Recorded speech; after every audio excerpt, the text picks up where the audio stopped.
ఎప్పటికీ కాపాడుకోవాలని పిలుపునిచ్చారు మాజీ రాష్ట్రపతి వెంకయ్య నాయుడు.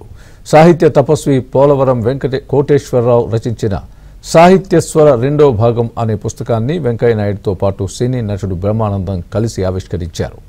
ఇప్పటి కాలం పిల్లలు పుస్తకాలు చదవడంపై ఆసక్తి చూపడం లేదని, గతంలో 100 పేజీల పుస్తకాలు సులువుగా చదివేవాళ్లమని బ్రహ్మానందం అన్నారు.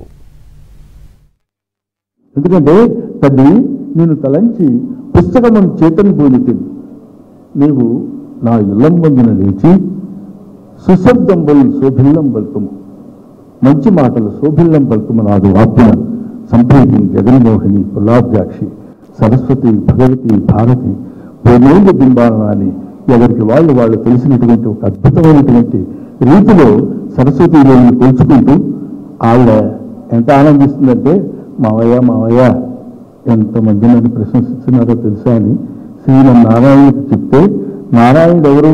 సృష్టి స్థితి లేతాడు.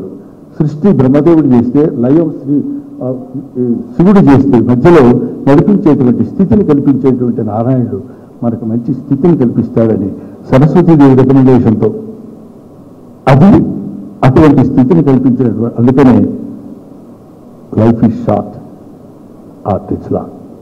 దాంతోపాటు మన భాషను పరిరక్షించుకోవాలి. భాష ఉంటేనే భావం తెలుస్తుంది. భాష లేదనుకోండి భావం తెలియజేయలేము. అందుకని భాషను కూడా ముందు మనం బతికించుకోవాలి, ప్రోత్సహించుకోవాలి. ఆ భాష బ్రతకాలంటే దానికి సులభమైన మార్గం ఏంటంటే ఆ భాషలో మనం ముందు మాట్లాడుకోవాలి.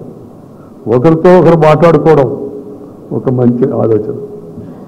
ఆ మాట్లాడుకున్నంతకాలం ఆ భాష ఉంటుంది.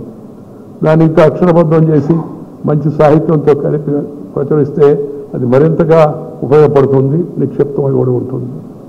దీన్ని మనం ఈ కొత్తగా వచ్చిన ఈ నెట్ వల్ల జరిగే 16 రకాల నష్టాలని నాకు మిత్రుడు పంపించాడు. కలవడం తగ్గిపో